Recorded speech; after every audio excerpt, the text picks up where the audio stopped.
सरकार को दोबारा फिर चेतावनी है कि किसी भी कीमत पर काम नहीं लगने देंगे। इसके लिए चाहे मुझे आत्महत्या करनी पड़े, वहीं पे जड़ के मरना पड़े, फांसी लेनी पड़े। यमुनानगर में किसानों ने निकाला रोष मार्च। भूमि अधिग्रहण और ट्रांसमिशन लाइन मुआवजा नीति का विरोध, डीसी ऑफिस पर दिया धरना। यमुनानगर में भारतीय किसान यूनियन के बैनर तले जिले के किसानों और भूमि मालिकों ने सोमवार को सरकार के भूमि अधिग्रहण और ट्रांसमिशन लाइन मुआवजा नीति का विरोध प्रदर्शन किया। किसान पहले जगाधरी अनाज मंडी से एकत्रित हुए, जहां बैठक आयोजित कर सरकार की 29 अप्रैल 2026 की अधिसूचना किसान विरोधी बताया गया। इसके बाद किसानों ने मंडी के लघु सचिवालय पर रोष मार्च निकाला और वहां धरना प्रदर्शन किया। लघु सचिवालय पहुंचकर किसानों ने मुख्यमंत्री हरियाणा के नाम ज्ञापन प्रशासनिक अधिकारी को सौंपा। किसानों ने आरोप लगाया कि ट्रांसमिशन लाइन परियोजना के लिए भूमि अधिग्रहण और राइट ऑफ के तहत मुआवजा निर्धारित करने संबंधित नई अधिसूचना किसानों के हितों के खिलाफ है तथा इससे प्रभावित किसानों को उनकी जमीन पर उचित मूल्य नहीं मिल पाया। भूकिया नेता हरपाल सिंह ने कहा कि सरकार द्वारा जारी अधिसूचना के बाजार मूल्य निर्धारण की प्रक्रिया पारदर्शी नहीं है। इससे पावर ग्रिड, HBPNL और अन्य ट्रांसमिशन कंपनियों को फायदा पहुंचाने का प्रयास किया जा रहा है। उन्होंने मांग की कि 29 अप्रैल 2026 को अधिसूचना को तुरंत वापस लिया जाए और किसानों को वास्तविक बाजार मूल्य तथा भविष्य के विकास संभावनाओं को ध्यान में रखते हुए उचित मुआवजा दिया जाए। आइए पूरा मामला दिखाने का प्रयास करते हैं और क्या कुछ कहते हैं भारतीय किसान यूनियन के नेता हरपाल सिंह। वह भी आपको सुनवाते हैं।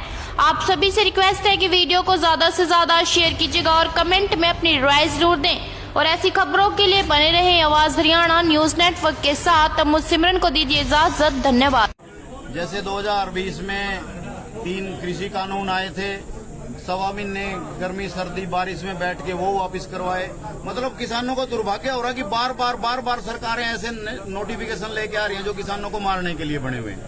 अब आज जो हम आए हैं, 29 अप्रैल को एक हरियाणा सरकार ने एक नोटिस निकाला है टावर लाइन को लेकर। यहाँ जिला यमुनानगर के टावर लाइन से पीड़ित आज किसान इकट्ठे हुए थे सारे, क्योंकि किसानों को उचित मुआवजा नहीं मिल रहा है। जो सरकार की खुद की गाइडलाइन है कि मार्केट रेट अनुसार मुआवजा मिलेगा।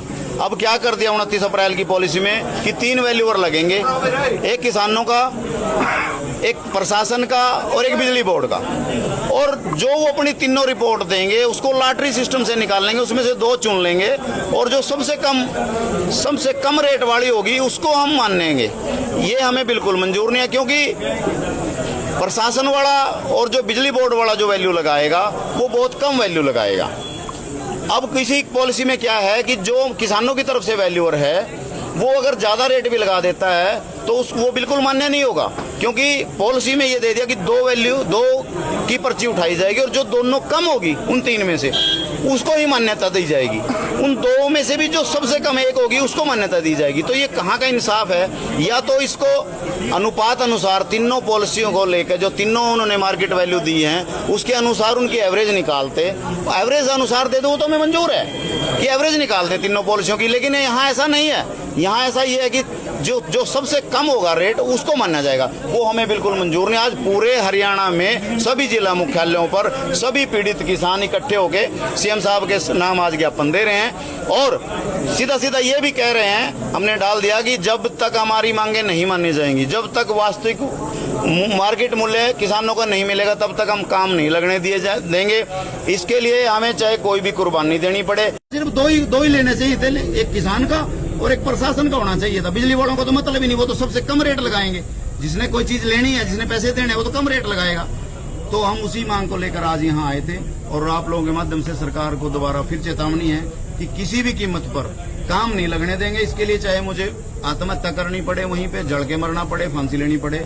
मेरे साथ कृष्णपाल जी भी तैयार हैं। इन्होंने भी आज वचन दे दिया कि हम किसानों के साथ धोखा नहीं होने देंगे। कितने आना है? एक तो 132 kV की लाइन है जो फरकपुर से जो रुड़की तक जा रही है।